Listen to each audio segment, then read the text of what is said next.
Hi guys, I just got some new accessories for some of my shelving in my storage area in my basement. And what I got were shelf liners and a cover to encase the entire shelving unit. I just have to interrupt. I'm going to cut the clip here and then I'm going to add my big long explanation on at the very end. So we're just going to cut to the actual before and after, getting all my canning stuff rearranged. And if you're interested in the shelving unit, the liners, the cover, you can find out all about that in the end. I'll just reattach my long-winded speech at the end. Okay, thanks for watching. Here's the current little shelf unit that I have all my canning stuff in.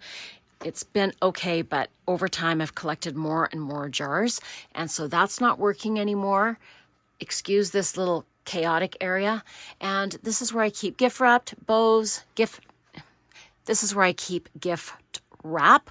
I've got bows and ribbons, bags, etc., a bunch of rolls of gift wrap, some little boxes, and then I have other things that occupy the two bottom shelves. So I'm going to find a new home for those.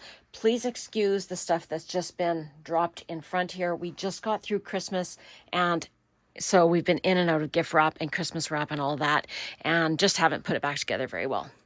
These are the shelf liners down here. As you can see, they are the Gorilla Grit, and the dimensions are 17¼ by 47¼ inches, and there are 6 in this pack.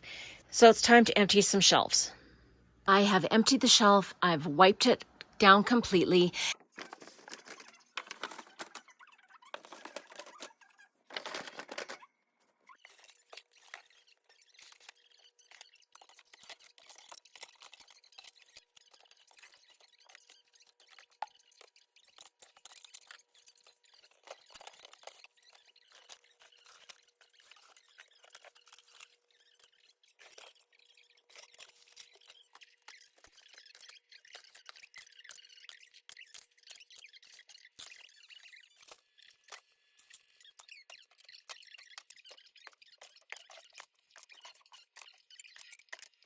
Okay, here's the cover. I just took it out of the package. So now I'm going to see how easy it is to place the cover on top of the shelving unit.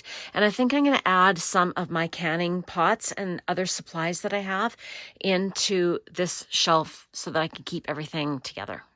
And here's the big reveal. I have all of my canning stuff now organized into this shelf over here, and some empty boxes on the bottom. I'm actually getting rid of quite a few boxes because over time, especially with the smaller jars, I've given a lot of those away. So yeah, there's no point in keeping the boxes, but I do need some boxes so that as we are going through our canned goods, I'll be able to store them back into the boxes and keep it nice and neat and tidy. I moved my 2 stock pots in here. Those are pots that I use for canning. And in this box here, I have my food mills. I've got some extra food saver rolls there, and everything is nice and neat. And then, oh, I do really like this cover. Let me zip it up and I'll show you. And there it is, all zipped up. So all in all, I'm quite happy with this cover. It's going to keep everything dust-free inside of there. So it's fantastic. I really like the shelf liners, although I'm not sure if I can get them again. So I might end up stealing some for other things and other shelves, because in the end, I ended up placing all of my jars in boxes anyways. So I guess that the shelf liners aren't that important in this situation. And we're just going to skip past that really messy shelf there. And this is where I now have all of my gift wrap. Everything fits pretty good. So I'm happy with that. And next we'll have to deal with all the rest of the stuff in here and the entire house in general, because spring cleaning is about to get started. All right, there you have it. I'm not gonna add my whole big long speech at the end. I put everything into the description box so you can find all the info there. And I hope you liked the video. I hope you have a great day. Thanks for watching. Bye.